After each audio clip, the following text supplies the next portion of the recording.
Bonsoir et bienvenue dans l'Africa Newsroom. À la une de l'actualité ce soir, J-5 avant l'installation des premiers conseillers régionaux de l'histoire du Cameroun. Une étape censée parachever le processus de décentralisation et mettre fin à la crise anglophone, considère le gouvernement camerounais. La décentralisation constitue-t-elle une réponse aux attentes des régions anglophones en crise? C'est la question au cœur de notre premier débat. Le coronavirus continue de s'étendre dans le monde. Les pays renforcent leurs dispositifs visant à freiner la propagation du virus. Un temps préservé par la pandémie, le continent africain est de plus en plus touché par le Covid-19 à l'instar du Niger. Les associations humanitaires décrivent une sécheresse d'une gravité inédite au sud de Madagascar. Conséquence, la famine frappe la région. Plus d'1 million de personnes ont besoin d'assistance. Et pour décrypter cette actualité, avec nous sur ce plateau, Emmanuel Dupuis. Bonsoir. Bonsoir. Bonsoir. Vous êtes président de l'Institut Prospective et Sécurité en Europe. Sur ce plateau également, Amidoc Riette. Bonsoir. Bonsoir. Bonsoir. Vous êtes géopolitologue. Merci à tous les deux d'avoir accepté notre invitation. Place à l'actualité.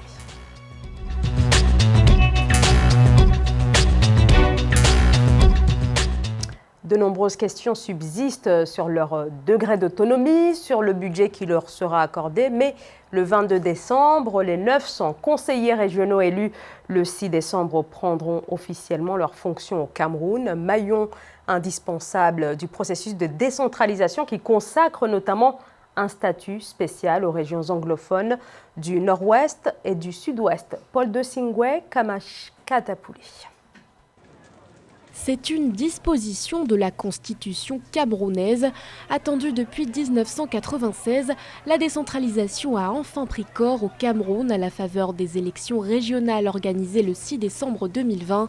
Une consolidation des institutions démocratiques qui permettra d'accélérer le développement dans les 10 régions que compte le Cameroun grâce à une gouvernance de proximité en faveur des populations. Mon rêve pour ma région, c'est que cette région devienne la région de référence. La région lumière, la région, compte tenu de ses nombreuses ressources humaines et des capacités techniques que nous pouvons retrouver et des richesses naturelles qui engorgent cette région et le sous-sol, le sol qui est assez fertile, que cette région devienne la région lumière du Cameroun et que jamais nous n'ayons plus à trouver nos enfants sur les routes de l'exode éducatif et que les malades se font soigner tous sur place sans avoir besoin d'une évacuation sanitaire à l'étranger. Au total, 16 partis politiques avaient présenté des candidats pour ces élections régionales. Avec 9 des 10 conseils régionaux à son actif, le RDPC, parti au pouvoir, a largement remporté ce scrutin. Le mandat des conseillers régionaux débute le 22 décembre lors des premières sessions des conseils, au cours desquelles les présidents des conseils régionaux seront investis par l'instance dirigeante des partis politiques vainqueurs. Même si cette étape n'est pas élective, dans les différentes régions du pays, plusieurs élites présentent d'ores et déjà leurs projets de société dédiés aux populations locales. Il faut des centres de soins de proximité. Et cela va passer des membres de cet hôpital général de référence de l'Ouest qui va permettre aux populations de la Ménois de savoir que s'ils tombent malades à 2 h du matin, il y a une ambulance qui peut venir le chercher, même dans le sous-quartier. Dites-vous que ce n'est pas parce qu'on n'a pas de l'argent pour se soigner qu'on n'a pas droit aux soins. Tout le monde a droit aux soins. Ces premières élections régionales du Cameroun ont permis l'élection de 90 conseillers régionaux par région, soit au total 900 élus pour un mandat de 5 ans. Emmanuel Dupuis, est-ce que le pouvoir central, à travers la loi sur la décentralisation, apporte réellement des réponses aux revendications portées par les régions anglophones ? Alors, en tout cas, cette revendication est une vieille demande. Vous avez rappelé que c'était inscrit dans la réforme constitutionnelle de 96, c'était déjà inscrit dans la première constitution de 72. Justement, au moment où le président Ahidjo avait décidé que l'État devrait être un État fédéral en même temps qu'il était un État unitaire. Donc c'était une demande très ancienne. La loi de décentralisation remonte à 2006, donc on a effectivement attendu 14 ans. Je pense que cette loi ne répond pas seulement, ou n'a pas forcément vocation à répondre aux demandes de plus grande autonomie des régions du nord-ouest ou des régions du sud-ouest. Mais je pense qu'effectivement, c'est aussi une façon de régler ce problème. Néanmoins, il y a quand même un petit hiatus dans le sens où il est question d'une décentralisation, mais la décentralisation voudrait dire, comme le reportage l'a montré, que ce ne soit pas le parti au pouvoir qui est gagné, mais les autres partis. Puisque le principe de la décentralisation, c'est une dévolution qui n'est pas centralisée du pouvoir, avec, d'une certaine façon, puisque la Constitution de 72 de 96 le précise, une légitimité législative sur deux branches, ou sur deux jambes, si j'ose dire, la Chambre haute et la Chambre basse. Les conseillers régionaux auraient pu être tentés de représenter une alternative politique suite aux résultats de l'élection présidentielle d'octobre 2018. Force est de constater que malgré la participation des 18 candidats, les principaux partis d'opposition, le Mouvement pour la Renaissance du Cameroun, avaient un peu boycotté ce scrutin, comme il l'avait fait à l'occasion des dernières élections législatives et municipales de février 2020. Hamid Krayet. Moi, je pense que c'est une bonne chose. Il y a une certaine maturité du pouvoir politique camerounais. On voit qu'il y a une évolution et les Camerounais sont en tout cas prêts, en tout cas pour une sorte de transition démocratique. Aujourd'hui, on voit qu'il y a une évolution. Le double objectif, à la fois, il est multisectoriel, c'est d'avoir à la fois une décentralisation, une démocratisation du pays du Cameroun, de donner de pouvoir plus à la société civile. Donc, on voit une transition politique qui seront pour les prochaines élections présidentielles au Cameroun. On voit que le pouvoir essaye aussi de se préparer à ça. Et en tout cas, c'est un bon signe. Cette décentralisation permettra aussi des avancées économiques, permettra aussi de donner une certaine transparence au niveau économique, permettra aussi aux régions d'avoir plus une autonomie politique et économique, et à la fois sociale. La question, comme votre reportage l'a bien souligné, la question aussi sanitaire, qui est ô combien importante. Le monsieur l'a rappelé, il est fondamental d'avoir des droits aujourd'hui sanitaires, c'est un droit. Et je pense que ça apportera et ça nourrira aujourd'hui au débat démocratique, à la fois pour le Cameroun. Plusieurs pays africains ont effectivement adopté ces mesures-là. Le Cameroun, en tout cas, va dans ce processus-là africain, qui est long, qui existe depuis 1996 avec la Constitution, comme l'a rappelé Emmanuel, depuis les années 72, voilà. Et depuis 2006. Et je pense que c'est un processus qui est long. Et aujourd'hui, le Cameroun, en tout cas, a une certaine maturité démocratique pour y participer.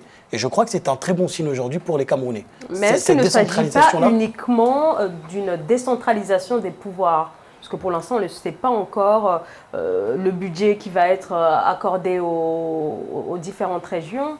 Moi, je crois que cette décentralisation va montrer une chose. Elle va montrer à la fois que chaque région sera capable à la fois de gérer son budget de façon démocratique, politique et économique. Et elle va permettre aussi de voir et de comparer les avancées. Quelle région a-t-elle géré mieux le budget? Quelles sont les avancées sociales? Quelles sont les avancées? Et donc, aussi, elle permettra, dans le troisième objectif, de aussi donner, je dirais, une certaine autonomie à la région nord, où il y a une certaine conflictualité, notamment la région anglophone. Et donc, c'est très anglais d'ailleurs, la décentralisation, hein. C'est très anglais. Donc. Et donc, ça participera effectivement à nourrir le débat démocratique et à la transparence. Et ça ne peut aller que dans le bon sens en réalité. Je pense que le Cameroun, là aussi, en tout cas, marque un tournant historique, non seulement aussi pour sa transition politique, mais aussi pour les futures années au Cameroun qui seront, je dirais, qui seront meilleures. Emmanuel Dupuis. Oui, alors pour répondre à ça, mais vous avez parfaitement résumé la situation. Autant c'est une décentralisation sur le papier, hein, c'est précisément ce dont il était question déjà en 2006. C'est la première élection au suffrage indirect, il faut le rappeler aussi, et que ce ne sont pas seulement que des conseillers régionaux, mais aussi une représentation d'une certaine façon de la spécificité camerounaise avec les chefferies qui se voient représentées ou institutionnellement représentées. Ça, c'est un fait important. Mais Zahra l'a bien rappelé, hein, pour l'instant, il y a une grande opacité sur comparaison des paraisons, mais en France, on a eu le même problème avec la dotation globale de fonctionnement. Tant qu'on ne sait pas de quel budget disposent ces 900 conseillers, on peut difficilement estimer la faisabilité de leur mission. Donc c'est pour ça que c'est une décentralisation qui est vertueuse. C'est d'autant plus une décentralisation que c'est une régionalisation, puisqu'on a reconnu le statut de la région déjà avec la réforme constitutionnelle de 1996, donc on l'a mis en place. Il aura fallu beaucoup de temps. Il faut s'en désoler, mais enfin, il faut effectivement se satisfaire qu'il y ait une nouvelle légitimité, non pas d'un contre-pouvoir, mais d'une altérité du pouvoir. Bon, ça, c'est un point important. Par contre, je suis un peu plus sceptique sur la capacité des régions de montrer leur pleine disposition à aller dans des sens un peu différents de ceux du pouvoir central. La décentralisation, ce n'est pas de la déconcentration. Ce n'est pas donner des dévolutions loin mais qui ramène toujours au pouvoir central. C'est vraiment avoir une autonomie de fonctionnement, une autonomie politique et économique. Par conséquent, il y aura des choix politiques qui seront au niveau local en fonction des populations et des demandes. Sauf et que du coup, ce sont des expériences qui marqueront. Aujourd'hui, en France, il y a un débat sur cette question-là aujourd'hui. Oui. Les maires demandent plus d'autonomie. Donc, quand un pays africain, effectivement, est en mesure de proposer ça, il faut le saluer. On dit souvent que les pays africains sont en retard. Là, le Cameroun a une avance sur la France, par exemple, sur cette question-là. Mais non. Parce qu'en France, depuis 30 ans, on parle de décentralisation avec les lois Mitterrand 81-82, et on est toujours en retard sur cette question-là aujourd'hui. C'est ce que demande la population camerounaise, et il faut le saluer. Oui, enfin sur le principe, je ne peux pas être contre. Néanmoins, évidemment, mais laissons-les faire déjà. Petite réalité. Sur les 10 régions, les 10 présidents de conseils régionaux seront du RDPC. Donc, ce n'est pas du tout comparable à la France, où les présidents de région ne sont pas issus du parti majoritaire. Ah ben oui, c'est ça un petit peu la démocratie participative. En tout cas, c'est une expérience qui sera essentielle, intéressante. Pour les populations. Alors, vous l'avez rappelé, le scrutin du 6 décembre avait été boycotté par l'opposition qui estime en effet qu'il ne changera rien. Je rapporte un petit peu les propos de Maurice Kamto qui dit « La mascarade du 6 décembre 2020 ne changera en rien le quotidien du peuple camerounais. Il y a peu à attendre des conseils régionaux issus du scrutin du 6 décembre. » Donc c'est ce qu'a déclaré le président du MRC, le Mouvement pour la Renaissance du Cameroun. Alors est-ce qu'au-delà justement du débat sur la forme de l'État finalement, est-ce que le débat prioritaire au Cameroun n'est pas la problématique de l'alternance politique ? Elle est de toute façon posée depuis que le président Biya s'est représenté pour son 8e mandat. Elle le sera d'autant plus quand le président Biya voudra peut-être se représenter. Néanmoins, il aura 91 ans à la fin de son mandat pour un 9e mandat. Elle est d'autant plus posée que l'opposition, comme dans beaucoup de pays africains, n'est pas unitaire. Vous avez mentionné Maurice Kamto, qui a fait, je crois, 14,8% lors du dernier scrutin présidentiel en octobre 2008. Mais précédemment, lors du scrutin de 2011, l'opposition n'était pas centrée autour de lui, mais autour d'une opposition plus, j'allais dire, traditionnelle, le Socialist Democratic Front de John Frondi et l'Alliance pour le progrès, l'Alliance pour le progrès camerounaise de Bernard Mouna, le fils de l'ancien Premier ministre du Cameroun occidental. Donc la question du Cameroun du Sud, pardon. La question est posée de savoir si l'alternance va se jouer avec des partis qui, de toute façon, ont boycotté toutes les élections intermédiaires, les élections législatives et municipales de février et les élections régionales du 6 décembre. Est-ce qu'ils se présenteront de manière unitaire à l'occasion du prochain scrutin ? Le prochain scrutin, c'est quand même 2025, donc ça laisse un peu de temps. Mais néanmoins, il est vrai, sans forme de jugement quel qu'il soit, que le président Biya est au pouvoir depuis 1982, que quand on s'interroge sur la durée des présidents au-delà du 3e mandat, on en est au 8e mandat, et qu'à l'horizon de la prochaine élection, le président Biya aura 91 ans, et il se peut que s'il se présente pour un 9e mandat, il aura 87, qu'il ait 91 ans. Hamid Kriette. Oui, moi je suis d'accord avec ce que dit Emmanuel Dupuis, effectivement, mais je pense que c'est une bonne chose au sens où il y aura une transition politique. Laissons le temps aux Camerounais, en tout cas, d'adopter jusqu'en 2025 les prochaines élections présidentielles. Est-ce que le président Paul Biya sera candidat ou pas ? C'est une question, c'est une énigme qu'on peut légitimement se poser. Mais je pense que cette transition-là politique et cette autonomisation des régions... Est-ce qu'on peut réellement parler d'une transition politique ?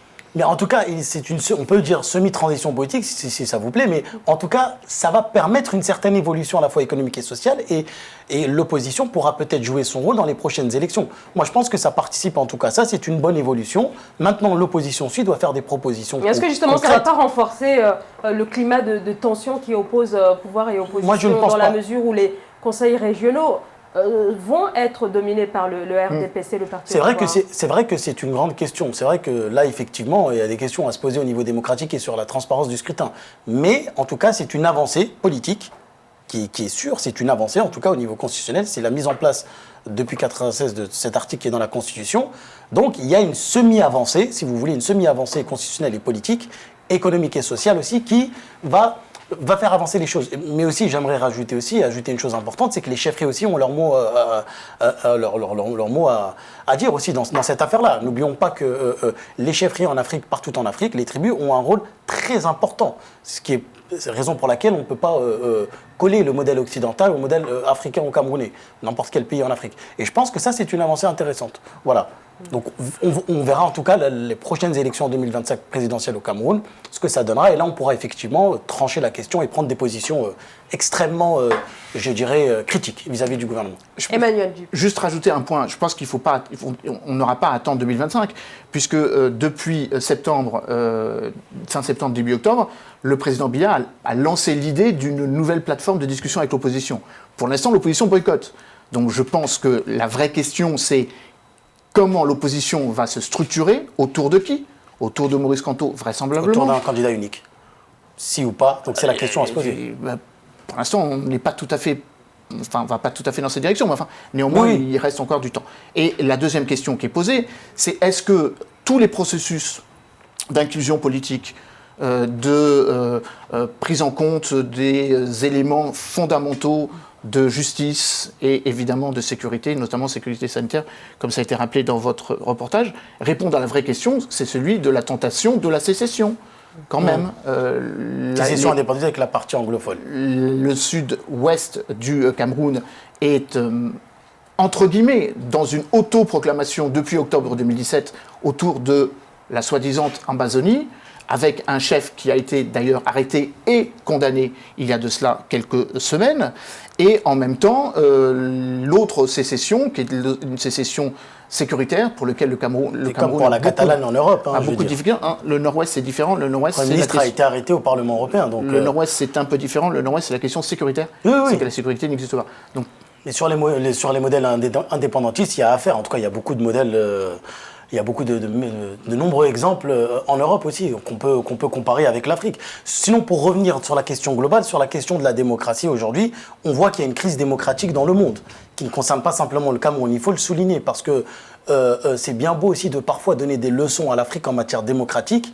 On voit bien qu'il y a une évolution des États aujourd'hui, notamment en Europe, des États qui deviennent des États un peu, je dirais, autoritaires. Et donc là aussi, il y a un débat démocratique qui se pose aussi en Europe au sein de l'intelligentsia européenne. Et je crois que c'est important aussi, parce qu'on a un public africain, de le souligner. Merci à tous les deux pour ce décryptage. On marque une très courte pause et on se retrouve dans quelques secondes pour la deuxième partie de l'Africa Newsroom. À tout de suite.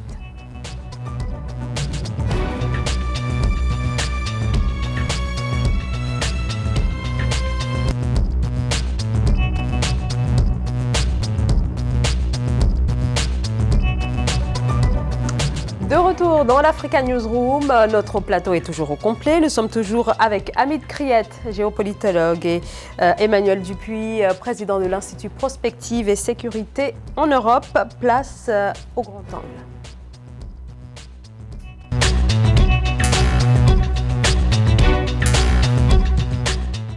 Le niveau de contamination au Covid-19 reste relativement faible à certains endroits du continent africain, mais dans d'autres, on assiste à une recrudescence des cas de contamination. On sait par ailleurs que la réalité de la propagation du coronavirus est sans doute nettement plus importante, surtout dans les pays disposant de capacités de dépistage limitées. Au Niger, pour freiner la propagation, eh bien, le gouvernement annonce de nouvelles mesures et insiste aussi dans le même temps sur l'importance des gestes barrières. Joël-Marie Ballot. Face à la recrudescence des cas de Covid-19 au Niger, le gouvernement a opté pour de nouvelles mesures de riposte pour limiter les cas de contagion sur l'étendue du territoire national. Il s'agit notamment de la suspension des ateliers et séminaires jusqu'à nouvel ordre, la fermeture des écoles du 17 décembre 2020 au 1er janvier 2021, la mise en place d'un nouveau processus de communication en collaboration avec les instances religieuses. Nous savons bien que la plupart des pays africains actuellement, possédant ce type de tableau ou de plateau, ne pourraient pas prendre en charge efficacement les patients atteints du Covid. Alors il serait mieux de limiter donc la propagation du virus. Et pour limiter, limitation de la propagation du virus, c'est de mettre sur pied des mesures barrières efficaces. Donc la fermeture des écoles est un très bon moyen de le fermer aussitôt, mais sachant aussi que c'est pas parce qu'on ferme les écoles que ça veut dire que on ne se fera pas contaminer. Non. Il faudrait fermer les écoles, fermer les lieux de rassemblement, empêcher aussi tous les milieux de culte.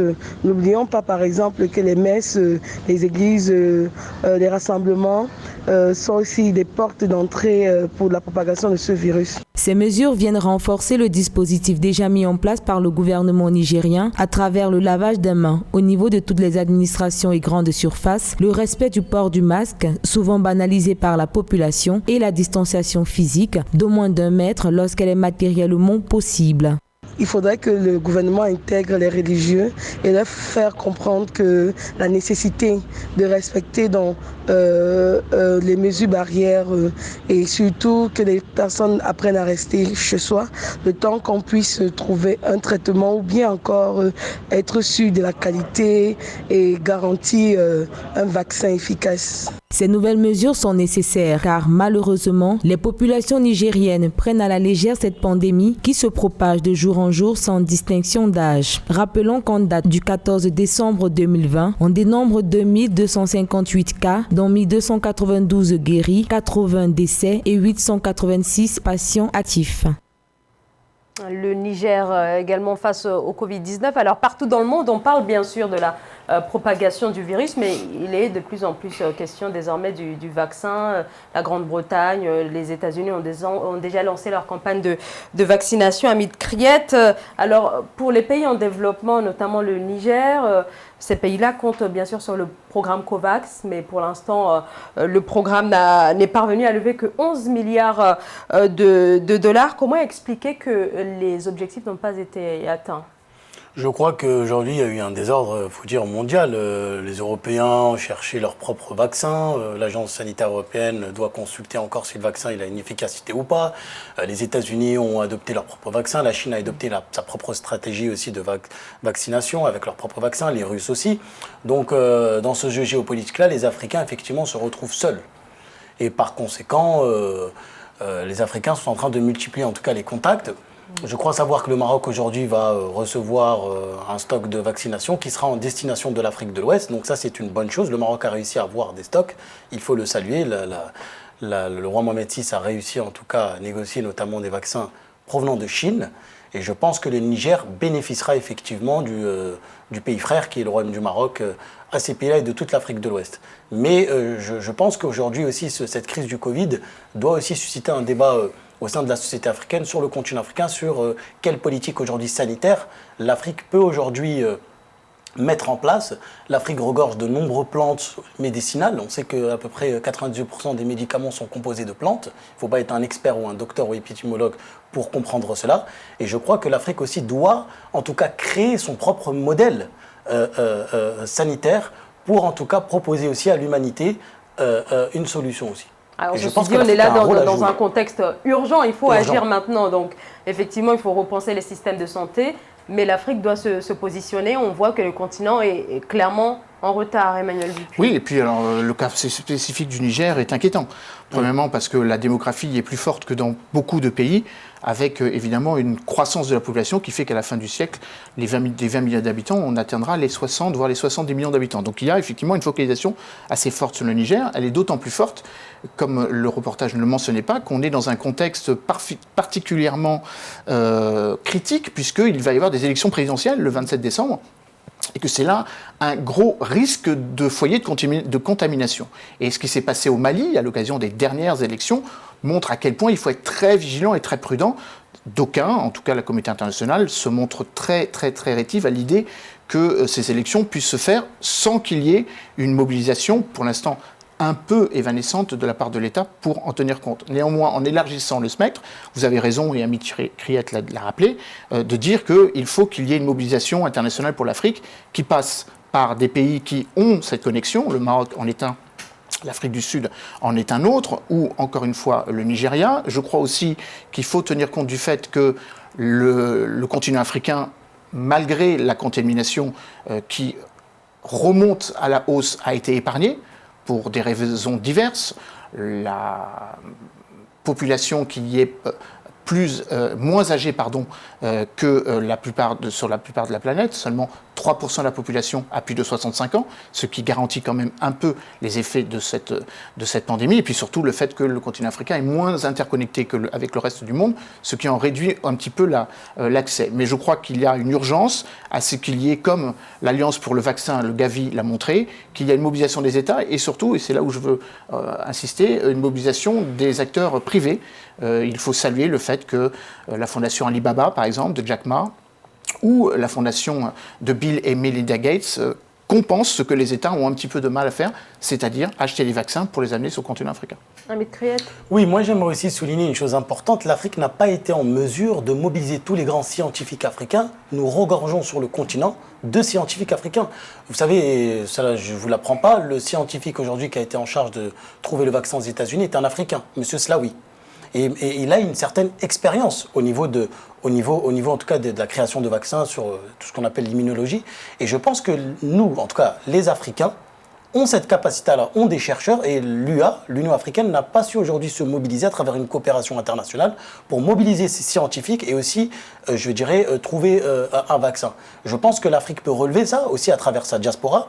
Nous comptons à travers la diaspora africaine de nombreux scientifiques renommés au niveau international, et ça aussi, ça sera un grand défi pour le XXIe siècle, pour le continent africain. C'est une chose très importante. L'Afrique ne peut plus au XXIe siècle aussi être constamment l'assistanat. Elle doit aussi se mobiliser et penser à son propre agenda stratégique, notamment sur la question sanitaire. Et je pense que cette crise du Covid-19 a aussi réveillé les consciences africaines, et notamment la communauté scientifique africaine. Oui, alors moi je suis assez d'accord avec ça, avec quand même un petit bémol. C'est que la mobilisation des chercheurs africains n'est pas forcément que de la responsabilité des États africains. Le brain drain, comme on a coutume de le dire, les 34 millions d'Africains formés, en tout cas dans des logiques de formation au-delà du bac plus 5, qui auront quitté le continent à l'horizon de la fin du siècle, quittent le continent parce qu'il n'y a pas suffisamment de capacité pour les attirer ou les maintenir sur le continent. Donc c'est avant tout une responsabilité africaine de maintenir cette expertise. C'est pas juste les États du monde ou les États prédateurs du monde qui réfèrent une razzia de cerveaux africains parce qu'ils sont plus brillants que les autres. Ils ont évidemment la pleine capacité de répondre à cette crise, mais faudrait-il en leur donner les moyens. Et qu'on les laisse aussi travailler. Donc il y a une double responsabilité aussi à la fois. Quand on les laisse travailler, il faut qu'il y ait des moyens. Certains pays aussi les laissent travailler aussi. Quand on voit aussi certains pays aussi donner l'aide financière, l'assistanat aussi constante de l'Afrique. L'Afrique a des ressources aussi, elle a des ressources au niveau intellectuel, elle a une matière grise, elle a des matières grises. Non, mais c'est précisément ce que je dis. Elle n'en a pas suffisamment. C'est précisément ce que je dis. Elle n'en a pas suffisamment pour maintenir cette intelligence. Je rappelle que dans le monde, quand en Europe on a 4000 scientifiques pour 1 million d'habitants, en Afrique il n'y en a que 30. Donc ce n'est pas notre responsabilité. Ouais, on ne peut pas réduire la question sanitaire à simplement une volonté politique. La question sanitaire, elle doit aussi avoir des budgets économiques. Quand on s'intéresse aussi à l'économie africaine, on parle aussi de matières premières, de la question du développement économique. Et comme tu sais très bien, je ne te l'apprends pas, il y a aussi une prédation dans le continent africain avec des multinationales. La question de la redistribution des richesses, je ne vais pas ici refaire l'historique. La question de l'éco, etc. Ouais. Tout est en géopolitique, effectivement, lié. Par conséquent, il faut aussi que les chercheurs africains, avec cette crise du Covid, se réveillent un peu, se mobilisent au niveau du continent africain et aussi puissent proposer une alternative africaine. Il y a aujourd'hui, dans de nombreux secteurs en Afrique, notamment sur le numérique, sur le développement des entreprises économiques en Afrique, il y a des grands chercheurs africains qui sont malheureusement pas mis assez en évidence dans les médias africains. La responsabilité, certes, est partagée, elle est africaine, mais aussi, elle est aussi de certains pays qui, comme tu le sais très bien aussi, ont des prédations aussi sur le continent africain. Donc, il faut aussi laisser les Africains aussi travailler au niveau économique et il faut établir un partage économique aussi des richesses africaines. Car sans économie, sans partage des richesses, sans redistribution, point de développement économique. À cela, 2 chiffres et qui répondent directement en opposant... Je me méfie des chiffres. Non, mais c'est pourtant un chiffre, malheureusement, qui est assez hallucinant. Oui. Entre 2000 et 2020, 830 milliards de dollars ont quitté le continent africain. Oui. C'est ce qu'on appelle l'évasion fiscale. Et ça, ce n'est pas le simple fait des entreprises étrangères qui viendraient faire de la prédation en Afrique, c'est de l'argent africain qui quitte le continent africain. Le poids de la dette, sur cette même période, c'est 770 milliards. Donc cet argument-là, moi je le balaye d'un revers de main, parce que ce n'est pas vrai. C'est pas vrai qu'il y aurait cette prédation africaine. Au contraire, il y a une surabondance de moyens financiers qui sont mal fléchés et mal utilisés. Et c'est là le principal enjeu de l'économie de demain. Quand, par exemple, des budgets, des PIB de certains États, prenons le cas du Niger, puisqu'on parle du Niger, quand le Niger est obligé de consacrer 17 à 18% de son PIB pour les questions de sécurité, c'est cela en moins pour les emplois, le secteur de l'agriculture, la formation, l'éducation ou les systèmes de santé. C'est ça dont il est question. D'accord. Alors, au-delà de la prédation répondre à cette étrangère. question. Alors, qui fait aujourd'hui de l'évasion fiscale? Quelles sont les multinationales aujourd'hui qui font de l'évasion fiscale en Afrique? Est-ce que ce sont des entreprises africaines? Beaucoup. La plupart. Tu sais très bien quelles sont les entreprises. Et la deuxième des choses aujourd'hui, l'aide au développement africain est en majorité grâce à la diaspora. C'est la diaspora qui aujourd'hui contribue dans le continent africain avec l'aide au développement. Donc c'est une honte pour les pays occidentaux qui disent qu'ils aident les pays, qu'ils aident l'Afrique. L'aide aujourd'hui au développement africain, c'est même pas 1%.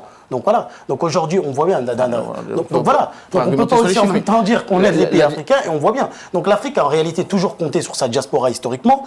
Dans les débats, moi je veux bien entendre dans les colloques, dans les bons salons parisiens, que oui, on doit aider les Africains, on doit faire du développement. En réalité, ce sont toujours les diasporas africaines qui ont aidé pour la grande majorité l'Afrique, dans le cadre du développement. Et tous les Africains qui sont sur le continent le savent.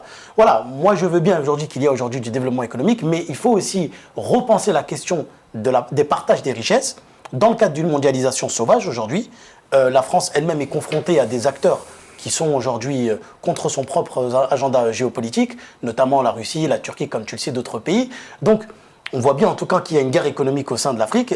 Voilà, je n'invente rien du tout. Aujourd'hui, il y a plusieurs pays, la Chine, la Russie, la Turquie, les États-Unis, la France aussi qui joue son rôle. Et chaque pays doit maintenir sa position géographique et géopolitique pour défendre avant tout ses intérêts.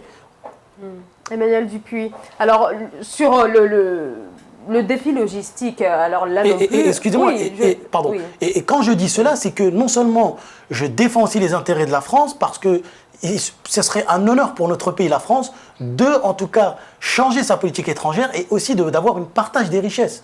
Et ça, je crois que beaucoup aujourd'hui, les sociétés civiles africaines partagent mon avis. Je ne vois pas tout à fait le lien avec notre débat, mais c'est un autre débat. Non, parce qu'on parle de politique sanitaire et de développement, il y a un lien. C'est un autre débat. Il y a un lien. Je crois que la France... On parle d'indépendance économique, d'une politique sanitaire avec une volonté politique. Si on n'a pas l'indépendance économique, on a beau avoir la volonté politique, on ne peut pas le faire. On l'a vu par exemple dans l'Union européenne, à travers les budgets qui ont été consacrés. Macron avait la volonté politique, mais il était lié avec l'Union européenne. Peut-être sur les défis logistiques par rapport à ce vaccin, si il parvient aux Africains. Là non plus, le continent manque... Là aussi, le continent manque totalement d'infrastructures. D'infrastructures hospitalières, vous avez raison de le rappeler. Il y a une asymétrie, une scandaleuse asymétrie sur le nombre de lits de réanimation disponibles sur le continent africain. Et de ce point de vue, c'est sans doute, à côté du vaccin, aussi ce vers quoi il faudrait tendre, préparer le continent africain aux pandémies à venir. Le continent africain s'était très bien tiré... relativement bien tiré de l'épidémie d'Ebola, tout simplement parce que ça ne concernait que 3 pays et 25 millions d'habitants. Donc il y a eu une forme de coopération régionale qui a fonctionné. Là, on parle d'un vaccin qui, évidemment, touche le monde entier et singulièrement les 54 pays, puisqu'aucun pays africain n'est épargné par le virus. Donc évidemment, la coopération régionale est déterminante pour essayer de compenser avec le principe que nous avons vécu en Europe, c'est-à-dire la solidarité. Quand des pays ont la capacité hospitalière, je pense notamment au Maroc, où on pourrait aussi rajouter l'Égypte, qui ont cette capacité d'aider les pays du voisinage à le faire, et tout simplement en accueillant des malades comme le Maroc et l'Égypte ont proposé, eh bien, il faut s'en réjouir. Je crois aussi qu'il faut sans doute penser la gouvernance sanitaire sur le continent africain. Amit Riet l'a évoqué tout à l'heure, l'Union africaine manquait un peu d'infrastructures même beaucoup.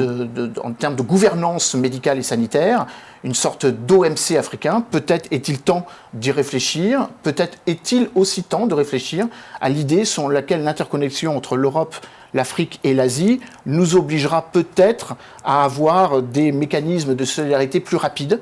Ils ont été présents, mais ils ont été un petit peu lents. C'est vrai entre pays européens, mais c'est vrai entre l'Europe et les pays du Sud, mais c'est aussi vrai entre les pays orientaux et le continent africain. Donc toutes ces réflexions me font dire qu'il faut penser les pandémies à venir. On est en train de gérer cette pandémie. L'urgence, c'est, comme vous l'avez dit, le vaccin. L'urgence de demain, ce sont les capacités hospitalières, et l'urgence d'après-demain, c'est la formation des médecins dont l'Afrique aura dramatiquement besoin. Si on prend le cas du Bénin, il y a plus de médecins béninois en Île-de-France qu'il y en a au Bénin. Hamid Kriet. Oui, ce qu'il dit Emmanuel, je suis d'accord avec lui. Effectivement, il faudra repenser les mécanismes d'aide au développement, et aussi il faudra repenser ce que moi je disais, la gouvernance aussi à la fois économique et politique.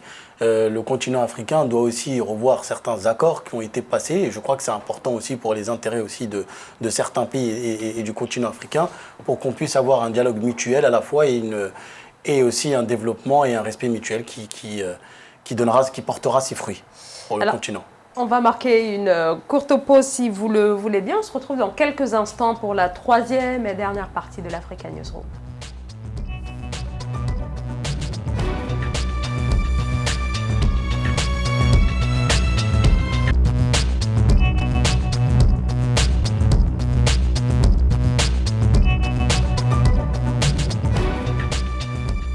Merci de nous rejoindre pour cette dernière partie de l'Africa Newsroom. Nous sommes toujours en compagnie d'Emmanuel Dupuis, président de l'Institut Prospective et Sécurité en Europe, ainsi que de Hamid Kriet, géopolitologue. Merci à tous les deux d'être restés sur ce plateau. Place au Zoom.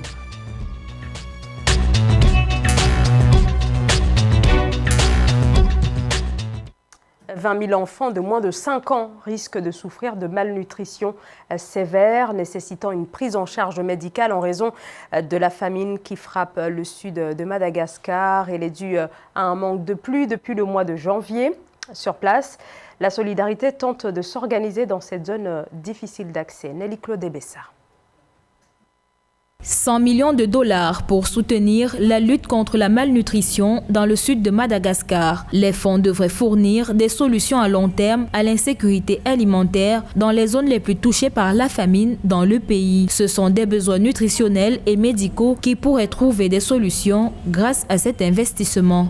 Elles pourront venir en appui à la stratégie de lutte contre la malnutrition et la famine, qui est cette fois-ci la réponse orchestrée par le gouvernement pour apporter sa part de solution à cette situation. Le gouvernement a des projets également. Je pense ici à l'usine de transformation de compléments alimentaires qui est envisagée par le gouvernement. Outre ces actions d'urgence nutritionnelle et médicale, le gouvernement malgache œuvre pour la mise en place de projets à long terme pour l'autonomisation des familles. Il a entre autres mis l'accent sur le projet Titre Vert qui permettra aux familles les plus vulnérables d'avoir accès à un terrain cultivable et d'avoir une source de revenus.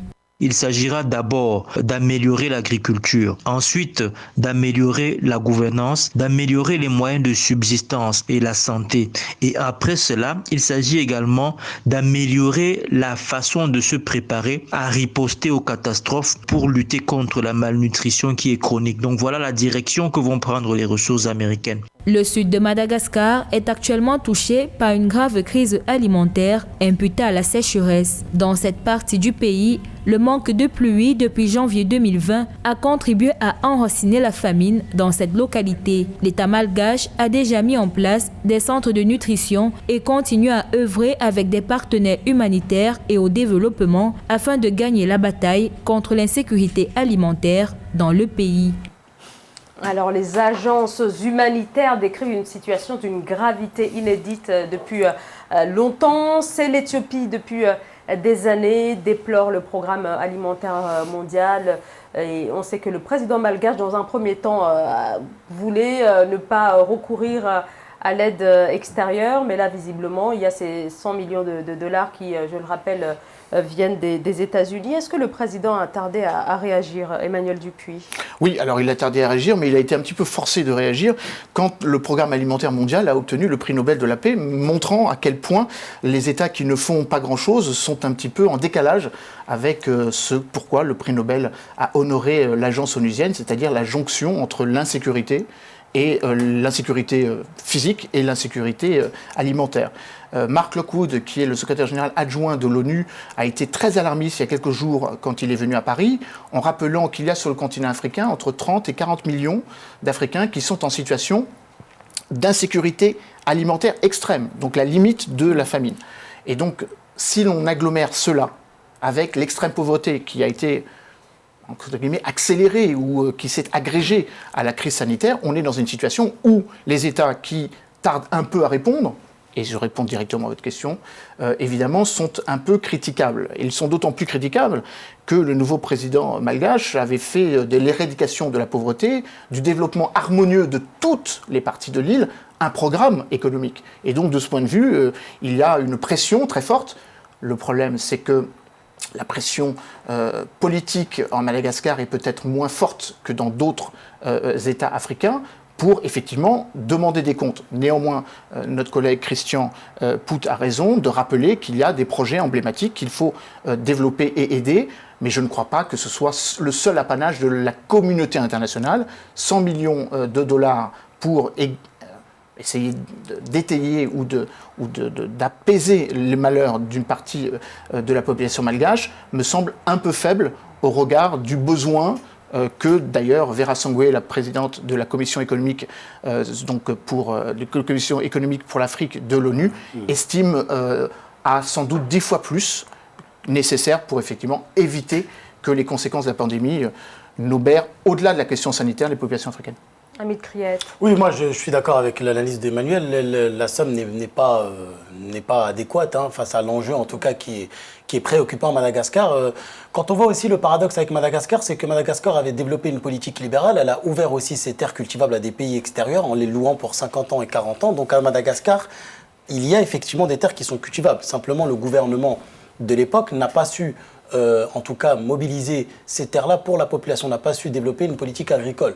Ce qui manque, en tout cas chez Madagascar, ce serait une coopération bilatérale avec d'autres pays africains qui ont une expérience au niveau d'une politique agricole, la mise en place à travers le goutte à goutte, le forage de pluie, en tout cas une expertise des ingénieurs qui regardent sur le continent africain. Et je pense que ça serait intéressant pour Madagascar de développer cette coopération. Et il manque aussi une certaine volonté politique de ce gouvernement-là. On voit bien que la crise du Covid aussi a malheureusement étayé les budgets à Madagascar, mais je pense que en tout cas, on va dans le bon sens. 100 millions, en tout cas, va essayer d'essayer d'affermir cette crise-là. Est-ce que la mauvaise gouvernance n'est pas aussi l'un des facteurs qui contribuent à cette situation de famine que connaît aujourd'hui Madagascar? Souvent, la mauvaise gouvernance est la matrice dont, malheureusement, on n'arrive pas à se sortir, justement, ces puits de pauvreté qui sont agglomérés aux conditions météorologiques, comme vous l'avez évoqué. Et c'est vrai qu'il y a une extrême sécheresse depuis plusieurs mois qui a touché le sud de l'île, mais il y a effectivement sans doute une forme de trop grande perméabilité, si vous m'autorisez l'expression, de l'aide, parce qu'il y a quand même eu de l'aide internationale, il y a eu de l'aide des organisations subrégionales, je pense notamment à la SADC, je pense notamment à la coopération qui lie le Madagascar à un certain nombre d'autres pays, la France évidemment en faisant partie, mais je pense aussi à d'autres entrants. La Chine est un acteur déterminant à Madagascar, les Émirats arabes unis descendent de plus en plus le long des côtes de l'océan Indien, donc il y a une multitude de bailleurs de fonds, mais je pense que l'argent n'est pas le problème, parce qu'il y en a beaucoup. Malheureusement, l'argent n'a pas forcément été mis là où il aurait dû être placé. Quand on voit par exemple qu'il y a un vrai paradoxe à ce qu'on soit arrivé à apporter de l'aide humanitaire d'urgence vers le sud de l'île, alors qu'on est en train de développer les activités touristiques dans le nord-ouest de l'île, autour de Nosy-Be, là, effectivement, on peut se poser la question du modèle économique, du modèle inclusif ou du modèle homogène de développement de l'île. Oui, la bonne gouvernance est l'un des problèmes, mais ce n'est pas le seul. En réalité, il y a aussi la question climatique qui est importante et écologique. Il y a des entreprises aussi étrangères qui sont à Madagascar qui ont une responsabilité aussi directe. On peut pointer effectivement le gouvernement sur la question de la bonne gouvernance. C'est une partie des problèmes, mais pas l'entière responsabilité du gouvernement. Il y a aussi un manque de volonté politique par le gouvernement, mais il y a aussi sur la question climatique. Aujourd'hui, la question entre... Oui, mais si les fonds étaient correctement gérés, il y a un problème d'opacité. Le gouvernement pourrait faire face justement à la problématique. Je suis d'accord avec vous, il y a un problème d'opacité, effectivement. Mais je pense que l'aide et développement n'est pas en soi, je dirais, une solution. Je pense que Madagascar doit aujourd'hui adopter une politique agricole avec une coopération régionale avec des pays africains pour avoir en tout cas une autosuffisance alimentaire.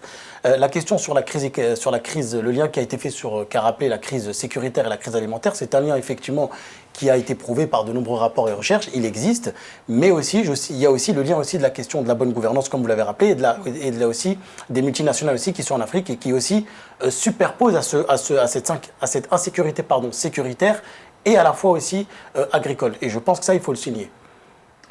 Oui, alors vous avez raison, Zahra, de rappeler que ce n'est pas un problème de fonds ou de disponibilité de fonds, mais c'est un problème d'hétérogénéité de ces fonds.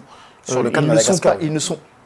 Madagascar est dans plein d'autres pays, mais là, nous parlons de Madagascar. Ils ne sont pas forcément mis là où ils auraient dû être mis. Et non, mais il y a néanmoins effectivement une situation d'urgence, et face à une situation d'urgence, tout gouvernement responsable, surtout quand il vient d'être élu, enfin il y a 1 an et demi déjà, un petit peu plus d'1 an et demi, se doit de répondre. Donc ça, c'est le premier élément d'analyse.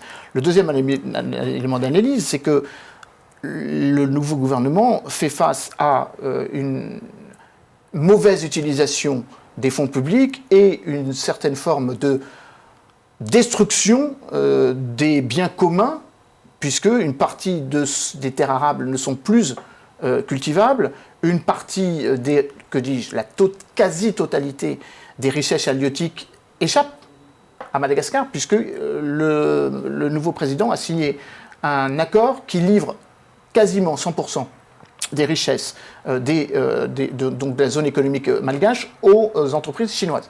Donc il y a aussi un problème d'hyperdépendance, et d'une certaine façon, Madagascar est un cas d'école, avec là aussi sans doute une mobilisation qui nous échappe un peu, car même si c'est une ancienne colonie française, elle est un petit peu loin du cœur. Elle ne devrait pas l'être, puisque l'île de la Réunion et Mayotte sont toutes proches, mais nous n'avons pas suffisamment investi sur Madagascar, alors même que... À cause de nos erreurs passées. C'est des erreurs passées et très récentes, encore une fois. Mais je crois que nous ne sommes plus un acteur, la France n'est plus un acteur, hélas, aussi déterminant qu'il n'a été par le passé. Et je pense que d'autres acteurs extérieurs sont plus responsables dans leur capacité d'amener les fonds qui manquent, ou en tout cas, pour ne pas revenir en arrière, pour compenser une mobilisation financière qui n'a pas été placée au bon endroit. Et je crois que là aussi, l'erreur de Madagascar, ça a été aussi d'adopter une politique agricole, c'est-à-dire par secteur, en ce qui concerne la vanille. Et c'est un grand cas aussi, un grand problème en Afrique, c'est-à-dire qu'au Mali, on cultive le coton, c'est-à-dire pas en fonction d'une demande des populations, mais en fonction de la demande extérieure. Et c'est là où le lien avec des multinationales est important. Parce que souvent, les politiques qu'on mène, les politiques économiques agricoles, sont en lien avec le commerce extérieur et non les demandes intérieures. Car il y a aujourd'hui un marché intérieur africain qui est important, mais encore faut-il que ce marché intérieur soit, je dirais, mis en place par les gouvernements et une bonne gouvernance en fonction des intérêts des populations. Et c'est la raison pour laquelle Madagascar ou d'autres pays africains importent beaucoup, comme vous le savez, importent beaucoup des matières premières. Comment se fait-il qu'en Afrique, nous avons des terres agricoles, nous avons du bétail, nous avons tout ce qu'il faut et qu'on l'importe aujourd'hui? Et c'est ça la grande question qu'il faut se poser. Donc il y a une responsabilité de la bonne gouvernance, mais il y a une responsabilité, encore une fois, et je le surligne et je pointe, une responsabilité aussi économique des entreprises. Alors en tous les cas, dans ce pays, voilà, Madagascar n'a cessé de s'appauvrir ces 60 dernières années. Comment expliquer cette situation alors que diverses politiques ont été mises en place? Comment expliquer cette spécificité de Madagascar? Déjà, Madagascar a été un peu pris dans le flot de l'histoire de la guerre froide, puisque pendant très longtemps, l'île a été marquée par le centralisme démocratique et un pouvoir marxiste qui l'en a un petit peu éloigné de notre propre sphère d'influence. Deuxièmement, l'éloignement physique, tout simplement, de l'île, en tout cas physique par rapport à l'ancienne puissance coloniale qu'est la France jusqu'en 1960, a un peu marqué notre désintérêt ou notre moindre implication. Et puis troisième élément, mais je crois qu'il est tout à fait déterminant aussi. Pas aussi que ça, parce qu'il y a un conflit territorial avec des îles, entre Madagascar et la France. Oui, mais qui est... Donc l'intérêt... Oui, mais qui remonte à 1976 et qui est vraiment tout à fait parcellaire. Mais qui est stratégique. Oui, non, mais tout à fait parcellaire. Bon. Tout à fait parcellaire. Les fameuses îles éparses, mais c'est tout à fait parcellaire. Les îles éparses. Et ça n'a absolument aucun lien économique. Aucun lien économique. Par contre, ce qui est plus important, c'est que Madagascar a sans doute eu des politiques d'ajustement structurel imposées par le FMI qui n'étaient pas forcément aussi efficaces ici comme ailleurs qu'elles auraient dû... Et qui ne dépend pas de la bonne gouvernance. Vous avez beau avoir une volonté politique, comme le disait un ancien Premier ministre sénégalais, lorsqu'il a fait les politiques d'ajustement structurel, il était impopulaire. Oui, alors le problème, c'est que ce n'est pas seulement les politiques d'ajustement structurel, c'est les politiques d'ajustement structurel après une période marxiste où la répartition des richesses n'était pas aussi équilibrée ou aussi équitable qu'elle n'était sur le papier, si j'ose dire, et ensuite avec une phase politique qui fait qu'il y a eu un certain nombre d'exclusions de l'Union africaine, de la SADC, et que le processus de normalisation politique ne fait que remonter à 3 ou 4 ans. Donc ce qui fait qu'on est dans une nouvelle genèse démocratique, avec là aussi des résultats économiques qui tardent à venir, et sans doute un élément politique qui sera difficile de justifier d'une très grande dépendance à des nouvelles puissances économiques qui, finalement, ont dépecé ce qui restait de Madagascar. Hamid Kriet, un dernier mot ? Je suis d'accord avec ça, c'est vrai. Je pense que la France doit revoir sa politique étrangère, créer un nouveau partenariat avec Madagascar, par exemple, et de voir comment elle peut construire un avenir futur avec ce pays-là. Pour laisser une touche positive. Ça me paraît un peu illusoire. Merci à tous les deux. C'est la fin de cette émission. Emmanuel Dupuy, merci à vous d'avoir été avec nous. Je rappelle que vous êtes le président de l'Institut Prospective et Sécurité en Europe. Un grand merci à vous également, Hamid Kriet. Je rappelle que vous êtes géopolitologue. Merci à tous les deux. Et merci à vous, bien sûr, de nous avoir suivis. Très bonne soirée.